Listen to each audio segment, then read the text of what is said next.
How Theosophy Affects One's View of Life by George William Russell. A paper read before the Dublin Lodge of the original Theosophical Society in 1894.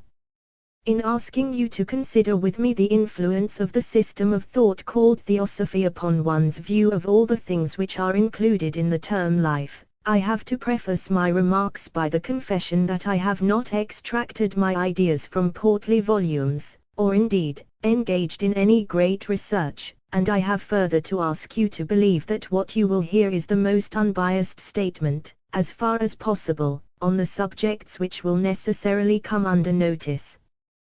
The outlook of any individual mind is not a constant quantity, it is to some extent determined by education, environment, and the innate tendencies, but it is always subject to alteration, it is constantly feeling the influence of subtle forces and circumstances, and it changes with every fresh experience and every new sensation. Still these influences seldom evince their presence by a great reversal of the mental attitude, and we are best able to sense them by seeing how the actions of the individual, which are very largely the voluntary or involuntary expression of his standpoint, represent at different times changes in that standpoint. Indeed, one's own experience will supply plenty of material to work upon, for, I dare say no one will insist that his present attitude towards the rest of the universe is identical with that of 10 or 5 years ago, or even 1 year. A little examination will show that the mental processes which precede some definite action are altered in some important manner from those of 1890. The question which is of importance is to find out how the change has come about, and whether one is to allow extraneous events to mask his mental conclusions, or one is to become, through wisdom acquired by effort, the conscious master of his destiny. Theosophy has for its leading tenet the absolute unity in essence and correlation of all life, whether visible, invisible, material, intellectual, spiritual, and this affords at once a clue to the consideration of the present subject, for, according to the view which the individual thinker takes of the powers and relations of the mind itself will be his view of the duties and responsibilities which these powers and relations involve. In other words, ethics or moral philosophy must be based upon metaphysics. Now, I wish to be as brief as possible in pointing out the theosophic view of the mind, and soul, and their powers and relations, and were it not that it is necessary for the unity of my remarks, I would take refuge in referring to the numerous able, intellectual, and forcible expositions of this matter which you have heard in this room. Theosophy, to put it as concisely as possible, accepts the universe as the unfolding of a divine life, functioning in every form of living and non-living thing. Man is viewed as a compound being, a spark of this divine universal spirit being clothed with the body. The immortal indestructible part of man consists of this spark of universal spirit, its vehicle the human spirit, and the mind or intellectual faculties.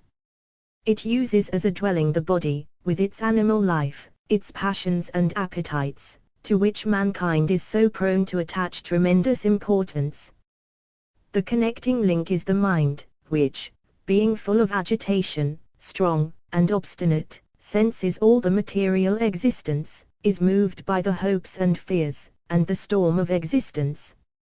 The lesson, ever insisted on as having to be learnt, is that the lower part of man, the body, and its attachments, have to be conquered and purified, and the only way to teach it its true functions is by suffering, and when this is done, we shall have got somewhere nearer the goal, when we shall identify our consciousness with our true self, not with the illusion.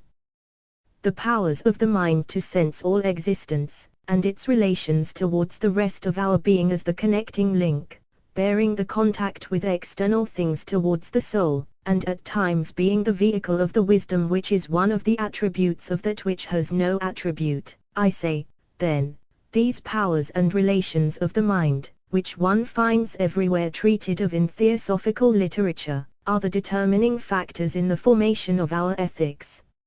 And since, from Socrates down, we are taught that self-knowledge is necessary for guidance of one's conduct. The knowledge of the mind and its capacities is at once shadowed forth as of immense value. It has at least three elementary powers, viz., the power of knowing, the power of feeling, and the power of acting. These powers, though distinguishable, are not separable, but rather when we distinguish knowledge, feeling, and action, what we call by these names will be found, when accurately examined, to be combinations of the three elements, differing only in respect to the element which preponderates. Locke would have us suppose that when I say I know, it means that an object is inserted into my consciousness as into a bag. But no bag could produce the phenomenon of knowledge. To produce it requires the putting forth of an active power, which we call intelligence.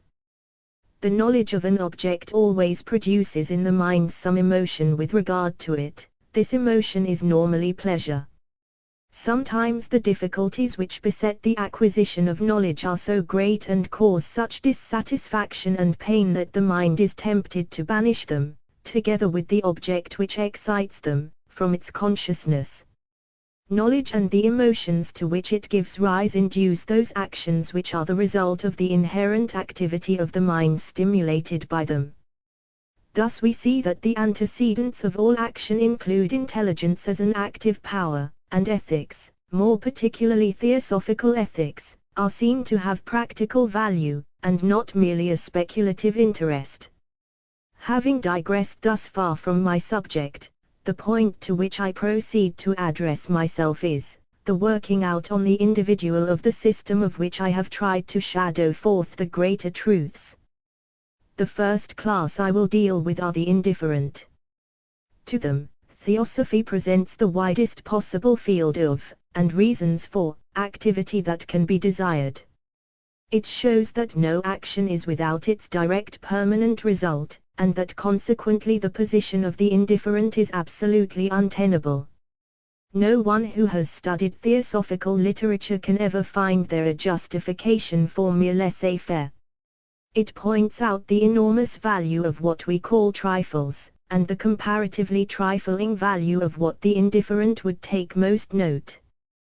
Theosophy always insists on action in some direction, preferably conscious, well-directed action, with pure motive.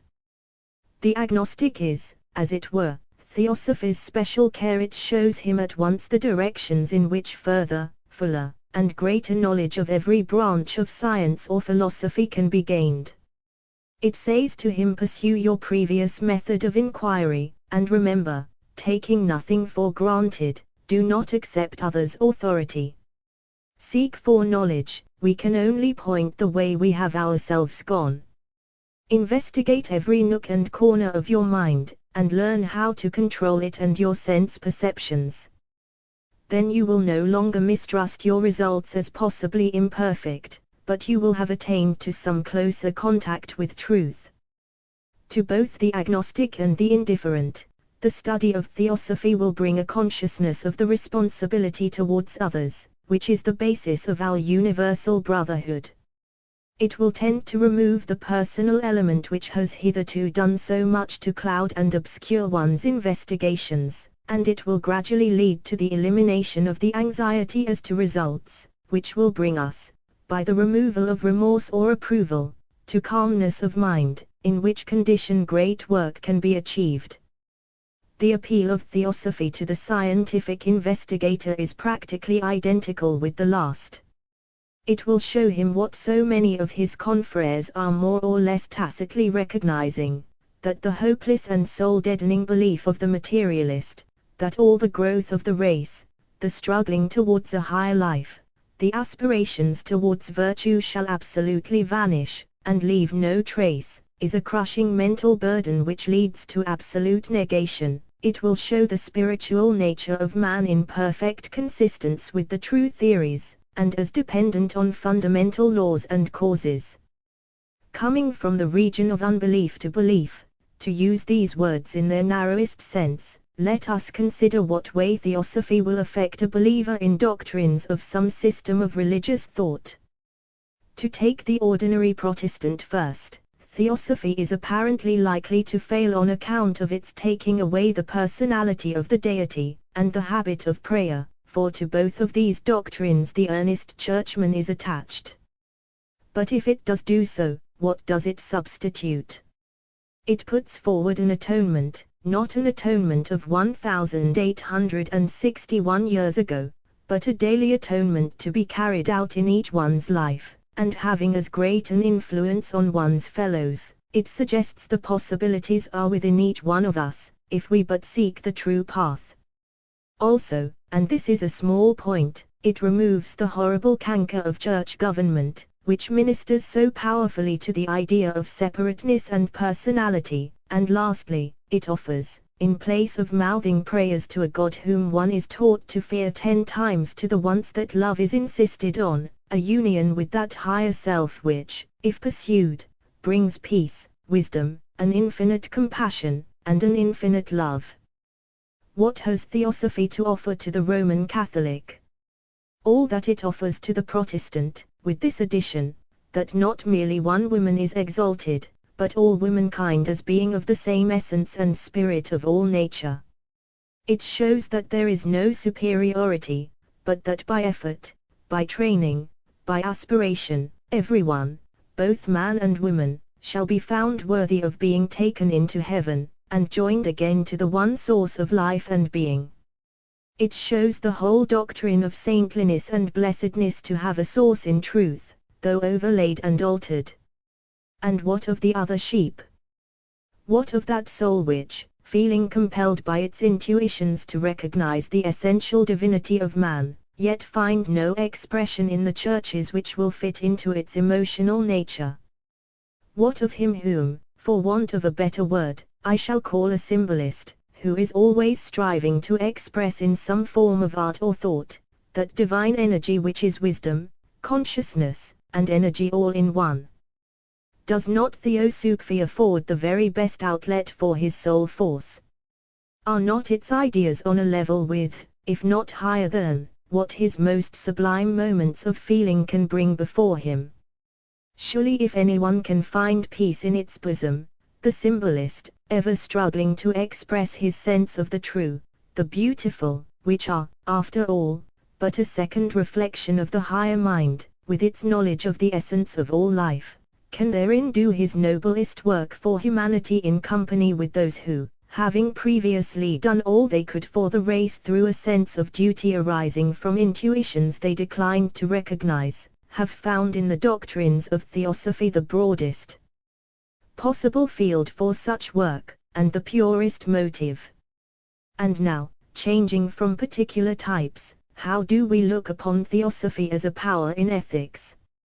We find the elimination of the selfish instinct insisted upon as necessary for the progress of the ego through its material envelope to a full and complete knowledge of its higher self. We find the doctrine of brotherhood put forward in its noblest aspects. We find as a necessary corollary that responsibility is increased and widened with an accompanying sense of power to accept and carry on that responsibility. With the growth of higher feeling within us comes a sense of added strength. We learn gradually to work without consideration or anxiety for results. We grow more tolerant of our neighbor's shortcomings, and less so of our own. We find that by disengaging ourselves from the objects of the senses, we become indifferent to small troubles, and more free to assist our neighbor when they press on him, with the knowledge of the causes of present conditions lying in past action, and our present actions going to be the causes of future conditions.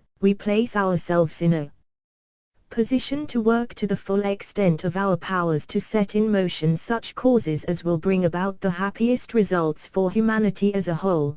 We learn to look upon death, not as the opening of the spiritual life, but as a release from a weight which keeps under the spiritual life, which is always with us, now as well as before birth and after death. We learn to sense the methods by which the universe works out its destiny. We find every day growing stronger that sense of immortality, of absolute union with the universal soul, which at first merely manifested itself in strange feelings and emotions. We find the clues to the control of our physical and mental faculties, and are not surprised to discover the 10,000-fold increase in value these faculties then bear, we put ourselves more and more in harmony with what we feel to be the source of all truth. We find ourselves gradually able to give expression to those dumb feelings which we could not find words for, of its grandeur and greatness, until finally we come, after many incarnations, after suffering, after despair sometimes, to a knowledge which transcends all human knowledge, to a bliss which is above our present ideas, to a peace which the world cannot give, which surpasses all understanding, and are then ready to give up that bliss and peace, and to use that knowledge for the divine compassion towards our fellows who are following. But how are we to hope for this progress? What are we to do to realize these ideas? Is it by wishing for it that this state will come about? Is there no everyday way of getting forward?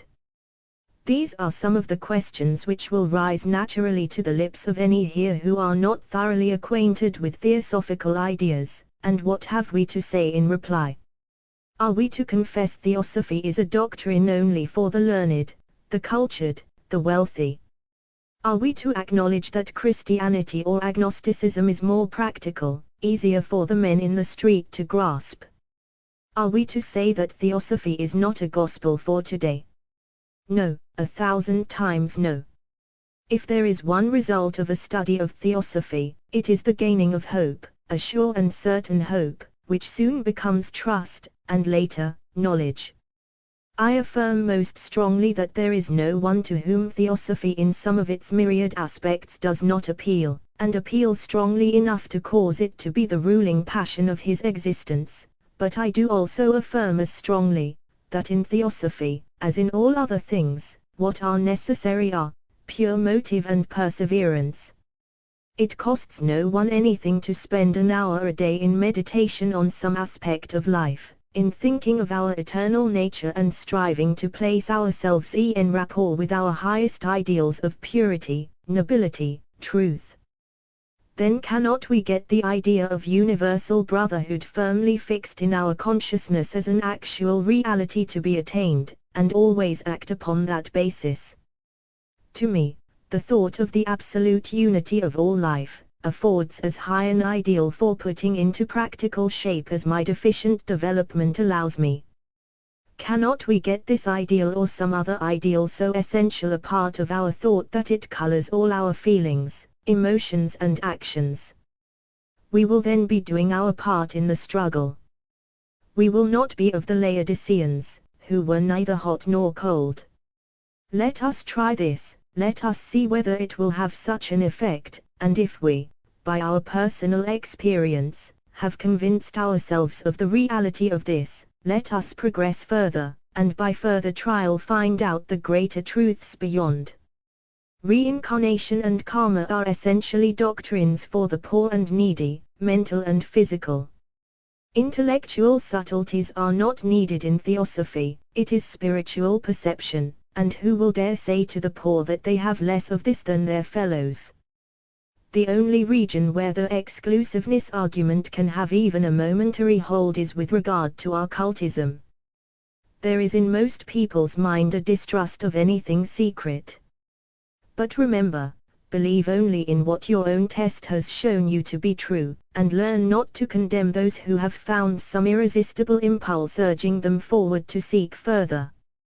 Besides, anyone who is not clear in his motive in studying occultism had better pause before he pledges himself to anything, or undertakes that the result of which he does not know even dimly. And before passing from this digression, let me insist strongly once again on the fact that true progress will come only to those who seek to attain it. They who would be something more than those who feast and laugh and die, will hear the voice of duty, as the note of war, nerving their spirit to great enterprise, and knitting every sinew for the charge. Again, get rid of indolence, or its synonym, indifference. The real hereditary sin of human nature is indolence.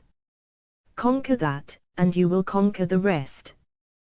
We cannot afford to rest with what we have done, we must keep moving on. In this, indeed, To stand still is to go back, worse still, to keep others back. In conclusion, I may, perhaps, be permitted to give you a few remarks as to the influence Theosophy has had upon myself. It has furnished me with satisfactory reasons for living and working. It has infused an earnestness in that work which I prize as one of the valuable things of my life's experience. It has ministered to that inmost sense of worship and aspiration which all of us possess. It has shown me that by expanding one's consciousness in that of the universe, one gains more knowledge and opportunity for helping on humanity, and it has pointed out where the materials for a scientific basis of ethics can be found, and also what will be the outlines of the future building, and finally it has shown that if the objects of our desires be changed, and many things we held dear are no longer prized, it is owing simply to the acquirement of larger and fuller interests,